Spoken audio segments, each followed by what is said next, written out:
Hello soldiers. ஒரு நாள் ஆஃபீஸில் வேலை செய்யும் போது திடீர்னு ஒரு மெசேஜ், ஆட்டோ டெபிட்ல உங்க காசை பிடிச்சிட்டேன் அப்படின்னு நெட்ஃபிளிக்ஸ் சொல்லியிருந்தேன். அண்ணன் எடுத்துக்கிட்டேன், சரி காசு தான் கட்டுறோம், ஏதாவது படம் பார்க்கலாம்னு உள்ள போய் பார்த்தா ஓம் பேஜ் என்ன படம் தான் தெலுசு காதா தமிழ்ல இருந்துச்சு. ஏதாவது படம் போய் பார்த்தான்னு தெரிஞ்சுது இது படமா அப்படின்ட்டு. என்ன கருமையா இது, ஏட்டா இது ஒரு படம் எடுத்து வச்சு நியாயமாடா, இது என்னடா கதை இது. ஸோ அந்த படம் என்ன எது அப்படின்றத பத்தி தெளிவாக பார்க்கலாம். உண்மையிலே ஒரு காரு முடிஞ்ச கதை தான் அது. டியூட் இன் ரிவர்ஸ் வெர்ஷன், அதாவது ஜென்ரஸ் ஃபார்ம் மார்வல் படம் தெரியுமா, அந்த ஜென்ரஸ் ஃபார்ம் பண்ண ஒரு டியூட் ரிவர்ஸ் படம் தான் இந்த படம். நினைச்சாலே வல்கரா இருக்குடா. ஸோ அது என்ன ஏதுன்ற பற்றி அதை தெளிவாக பார்க்கலாம். ஏன் லைக் பண்ணீங்க, சப்ஸ்கிரைப் பண்ணீங்க. சொல்ல போயிடலாம். நான் கந்தசாமி, இந்த ஷோ கலை கந்தசாமி.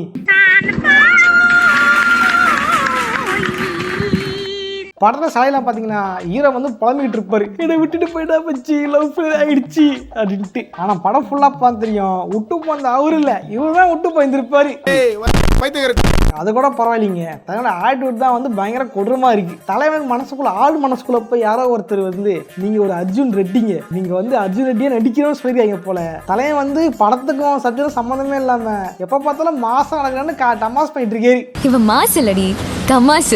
சரி பிரேக்கப் ஆயிடுச்சு, ஓகே. பொதுவாக இந்த பிரேக்கப் கதை பண்ணாலே தமிழ் சினிமாவில் வந்து இன்னும் எல்லா சினிமாவே வந்து திரும்பி மேல் ஜாவினி சைடுவானுங்க. இவன் தான் வந்து அவனை பொண்ணை துரத்தி லவ் பண்ணுறான்னு வம்சம் இருப்பானுங்க. அப்புறம் விட்டுட்டு போயிட்டான்னு இவனே பாட்டு போவானுங்க, இப்போ தண்ணியில் போட்டு கலாய்ப்போம். பட் இங்கே பார்த்தீங்க அப்படின்னா அடிடா அவளை வந்துட்டு கேனத்தனமாக வந்து பேசிட்டு இருப்பானுங்க தெரியுமா. அந்த மாதிரி தலையை வந்து பொண்ணுங்களுக்கே வந்து இப்போ ஆணுங்களுக்கு எவ்வளோ இருக்கும், ஒரு மேல் ஜாவனிஸாக பேசுறதுக்காக தலையை என்ன பண்ணிருப்பாரு, டெக்னிக்கலாக வாடி விட்டுருப்பாரு. ஏன்னா வேணுது ஈஸ்ட்ரஜனுக்கு எவ்வளோ இருந்துச்சுன்னா டெஸ்டோஸ்டெரானுக்கு எவ்வளவு இருக்கும், ஈஸ்ட்ரோஜனுக்கு அவ்வளவு இருக்குன்னா டெஸ்டோஸ்டெரானுக்கு எவ்வளவு இருக்கும். டேய் என்னடா டயலாக் இது, எவன் எழுதி கொடுத்தானே அது இப்படி பேசிட்டு போறான். இது என்னடா டயலாக், என்னடா இது, ஓகே மெடிக்கலா பேசுறியா, அர்ஜுன் ரெட்டி அடிக்கி காடி போட்டு அர்ஜுன் ரெட்டி அடிக்கி அப்படின்ட்டு நமக்கே வந்து கடுப்பாகுது டயலாக் கேட்கும் பொழுது. கடுப்பேத்துறார் மயிலார். அப்புறம் ஹீரோ பாத்தீங்க அப்படின்னா இவர் வந்து பெரிய ஷெஃப், அவர் வந்து பெரிய சமையல் கலை வல்லுநர் அப்படின்னு காமிச்சிருப்பாங்க. ஒரே ஒரு சில காமிச்சிருப்பாங்க. அதெல்லாம் தலைவன் பாத்தீங்கன்னா பேச்சுக்கு கூட வந்து தொழிலை பார்த்துக்க மாட்டாரு. அவர் என்ன வேலை செய்யணும்னு பேச காமிச்சிருக்க மாட்டதுக்கு அப்புறம் எனி டைம் ரெண்டு படத்துல ரெண்டு ஹீரோயின்ஸ் நூட்டி தான் வச்சுட்டு இருக்கார தவிர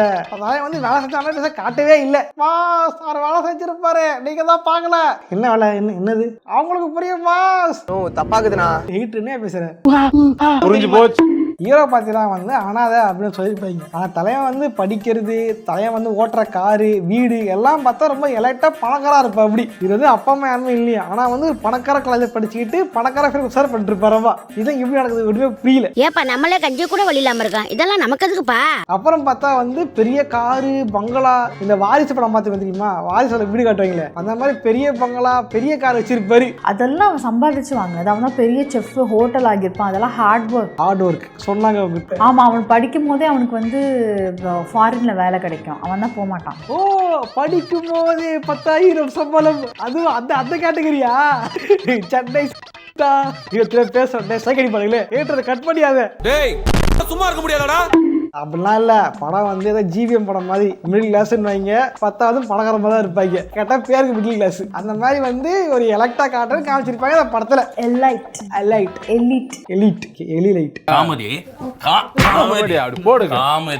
படத்துல கதை பாத்தீங்க அப்படின்னா ஹீரோ வந்து லவ் ஃபெயில் ஆயிட்டு ஒரு பொண்ணை பார்த்து கல்யாணம் பண்ணி ஜாலியா இருப்பாரு. பட் என்ன ஆகும்னா வந்து இவளுக்கு குழந்தை பிறக்காது அப்படின்னு சொல்லியிருப்பாங்க டாக்டர். அந்த பொண்ணுக்கு உடம்புல ஏதோ ப்ராப்ளம் இருக்கும், அதனால முடியாத சொல்லுவாங்க டாக்டர். இதனால என்ன ஆகும்னா வாடகை தாய் மேல குழந்தை பெற்றலாம் அப்படின்னு இருப்பாங்க டாக்டர். சரி வாடகை தாய் யார் வருவாங்கன்னு பார்த்தா அங்கதான் இருப்பாங்க ஹீரோவோட எக்ஸ். எவனுக்காக அமையுமா, ஆனா அமைஞ்சிருக்கு. பொண்டாட்டி ஓகே சொல்ல, எக்ஸ் வந்து கர்ப்பமாக, தலையை வந்து குசியா இருந்திருப்பான். எல்லாரும் ஒரே வீட்டுல வேற இருப்பாங்க. என்ன மனுஷருக்கு திட்டமிட்ட குடும்பம் தேவிட்டாத இன்பம்.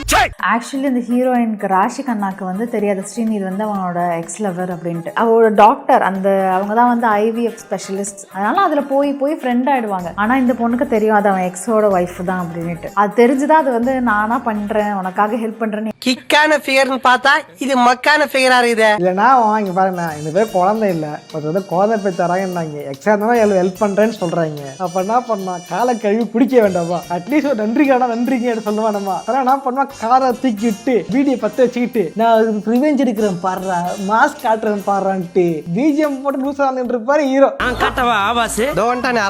யோ இது என்ன சீன், எதுக்கு இது சீன் வருது, என்ன கரும இது, ஒண்ணுமே புரியல. தெரிஞ்சு அவர் இப்ப அது ஊர்ல இப்ப ஹீரோவா இருந்தது போல இந்த கதையை ஏதாவது ஏமாத்தி மண்டை கழி அடிக்க வச்சுட்டாங்க. ஓகேவா, படத்துல மாச மாசு குறையதப்பா என்னப்பா பண்றதுன்னு போதான் கவலைப்படாதீங்க சார் 4 பிஜிஎம் போட்டு அடக்க விட்டுலாம் நடக்க விட்டுருக்காங்க. பட் என்னாச்சு அப்படின்னா நல்லா இல்லை, நிஜமா கேவலமா இருக்கு, விட்டுரு.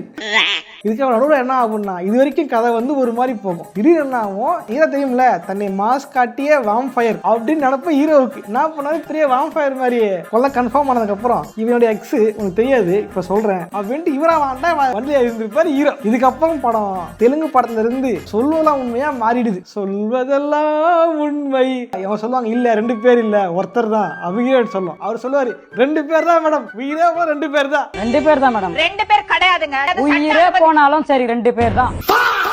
ஒன்னு எக்ஸ கர்ப்பமாகிட்டேன், எக்ஸோட வாழு இல்லையா பொட்டாட்டியோட வாழு, 2த்தையும் ஒன்றா வாழ முடியாதுன்னு போது ஹீரோ வந்து 2 தடவை ஒத்தா நின்றுட்டு இருப்பாரு. இது கூட பரவாயில்ல, ஒரு சீன்லனா சர்கைஸ் தான் பண்றாங்க ஓகேவா. பொதுவாக சர்கைஸ் வெளியே சொல்ல மாட்டாங்க ஓகேவா, அது அவங்க பிரச்சனை விஷயம் ஓகேவா. நீங்க பாத்தீங்க அப்படின்னா சர்கைசின்னு சொன்ன மாதிரி எங்கேயும் எனக்கு தெரியல, நான் தமிழ் பார்த்தேன் எதுவும் தெரியல. ஹீரோயினுக்கு வந்து ஏதோ ஃபங்க்ஷன் பண்றாங்க, அது என்ன ஃபங்க்ஷன் தெரியல, பார்க்க சீமந்த மாதிரி தான் இருக்குது. ஹீரோயின் வயிறும் பெருசா இல்ல, பார்க்கும் போது தெரிய வேண்டாமா இந்த பொண்ணுக்கு தான் வயிறு பெருசா இருக்கு. இந்த மொத்த பில்டிங்ல அது மட்டும் தான் உங்களுக்கு பிரச்சனை இருக்குல்ல.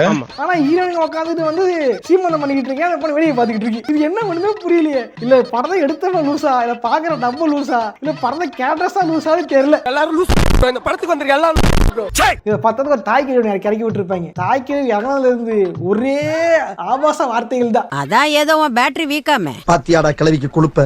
அப்பதான் தாய் கேள்வி முகத்தில் வைத்தியசாலையை நான் பார்த்தேன். பெராண்டிகளா திருந்துகடா அப்படின்ட்டு நம்ம 5 தலைமையா பண்ணிக்கிட்டு இருக்க தம்பிகளா, அதனால வந்து இந்த வைத்தியெல்லாம் பாருங்க அப்படின்ட்டு சித்த வைத்தியம் பண்ற மாதிரி ஆயா உட்காந்துட்டு டிப்ஸ் சொல்லிக்கிட்டு இருக்கு. 3 கலந்த லேகியம் சத்தியமித்ரா குடிங்க தெம்பா இருங்க. இதுக்கப்புறம் படம் ஃபுல்லாக வந்து ஒரே சொல்லாமல் சண்டையாக போய் கடைசியில் வந்து சொன்ன மாதிரி ஹீரோ என்ன பண்ணிக்கணும், ஹீரோனை வந்து சமாதானப்படுத்தி இல்லைம்மா நம்ம குழந்தை பார்த்துட்டு போயிடுவோம்மா, நம்ம வந்து ஜாலியாக இருக்கலாம் குழந்தை வச்சுக்கிட்டு அப்படின்னு சொல்லியிருக்கணும். இவர் இங்கேயும் பேசிட்டு அங்கேயும் போய் வந்து வயல் மாட்டி விடுவார், ரொமான்ஸ் பண்ணிருப்பார் எக்ஸோட. இது டூ மச், இது டூ மச். ஒரு வழியாக குழந்தையும் பிறந்த உடனே என்ன ஆகும்னா சில ஆண்டுகள் கழித்துன்னு காட்டுவாங்க. ஒரு என்னன்னா வந்து இந்த எக்ஸ் வந்து புக் எழுதிருக்காங்களாம்மா, அவங்கள பேடுகிறதுக்கு வந்து ஏகப்பட்ட ப்ரெஸ் வந்திருப்பாங்களாம்மா. ஹே டாக்டர் இருந்த எப்போ ரைட்டராமா இருந்தேன், அதெல்லாம் ஒரு தொழில் ரகசியம் ஆயாச்சாமி. இந்த நடந்த கதை இருக்கு இல்லையா, சர்கேஸ் வேலை பார்த்தது, இந்த ஆயா வேலை பார்த்தது, இந்த வேலையை வந்து புக்கே எழுதிருப்பாங்களாம்மா. புக்கோட பேரு அதேதான் தெலுசுக்காக. அது வந்து எல்லாம் படிச்சு பார்த்துட்டு ஆகுன்னு பேடுக்கு வராங்களாமா. நானும் பாத்துக்கிறேன், இது நானும் பல புக் ஃபேர் போயிருக்கேன், பல ரைட்டர்ஸை பார்த்துருக்கேன். யாரையும் இந்த மாதிரிலாம் வந்து பேடு நான் பார்த்ததே இல்லை. ஆக்டர்ஸா பார்த்தா சும்மா வந்து போயிட்டு இருப்பேன், அவங்களே படிக்க மாட்டேங்க, படம் தான் எடுப்பாங்க. இந்த மாதிரி எந்த பிரஸ் வந்து ஒரு ரைட்டருக்கு வந்து இது மாதிரி பேடு எடுக்கிறாங்க, எந்த ஊர் நடக்குது இந்த மாதிரிலாம். நீங்க எழுத்து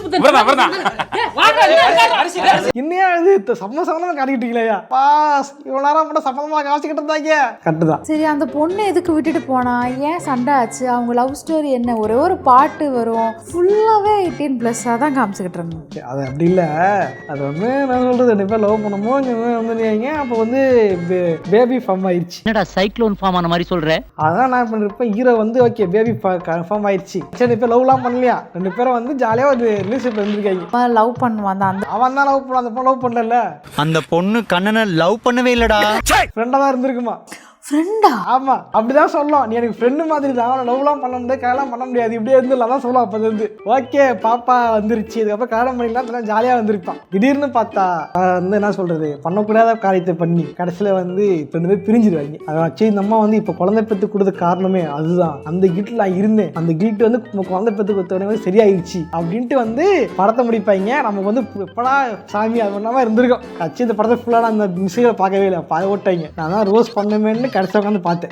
வழக்கம் போல தான் எல்லா படமும் இதான் பார்க்க வேண்டியது தனியாக உட்காந்து. அந்த அவங்க எழுதுனாங்கல்ல அந்த புக், அதுதான் வந்து தெலுசுக்காக. ஆமா தெலுசுக்காக தான் நீங்க பார்த்த படம், புரியுதா? அதான் கேட்டான் இதெல்லாம் ஓகே, அந்த மாஸ் பிஜிஎம் எதுக்கா சொல்லுங்க, தெரிஞ்சாலும் இப்போ தெரிஞ்சாலும் மாஸ் பிஜிஎம் சிகரெட் எதுக்கு, அதெல்லாம் ரகசியம் சொல்றதுக்கு இல்ல. ஓகே இதை பற்றி லைக் பண்ணுங்கள், ஏதோ ஷேர் பண்ணுங்கள். இந்த படம் நான் எப்போயோ போட வேண்டியது கொஞ்சம் லேட்டாகி போயிடுச்சு ஓகேவா. ஸோ இனிமேல் நான் ரோஸ்ட் போட ட்ரை பண்ணுறேன். இனிமேல் இந்த வீடியோஸ் பார்க்கலாம். ஸோ அடுத்து என்ன வீடியோ ரோஸ்ட் பண்ணாலும் கமெண்ட் பண்ணுங்கள், கண்டிப்பாக போட ட்ரை பண்ணுறேன். அப்புறம் வந்து நம்மளுடைய செகண்டரி சேனலில் வந்து கேம் ஸ்டோரிஸ் தான் போட்டுருக்கோம். நிறைய பேர் கேம் ஸ்டோரி போகணும்னு ஆசைப்பட்டு தெரியுமா, வீடியோ கேம்ஸ் கதை தெரியணும், கேம்ஸ் வந்து படம் மாதிரி பார்க்கணும் ஆசைப்பட்டீங்கன்னா நம்மளோட செகண்டரி சேனல் தான் மிஸ்கே ஜிஎன்எஸ், அதில் வந்து கேம் ஸ்டோரிஸ் தான் போட்டுருக்கோம். அப்படி இந்த பக்கம் கேப்டன் போனீங்கன்னா காமிக் ஸ்டோரி போட்டுக்கிட்டு இருக்கோம். ஸோ வந்து அந்த சேனலை ஃபாலோ பண்ணுங்கள், என்ஜாய் பண்ணுங்கள். ஓகே இதே மாதிரி நான் இன்னொரு சுவாரஸ்யம் சந்திக்கிறேன். ஓட்டுறேன், பாய்.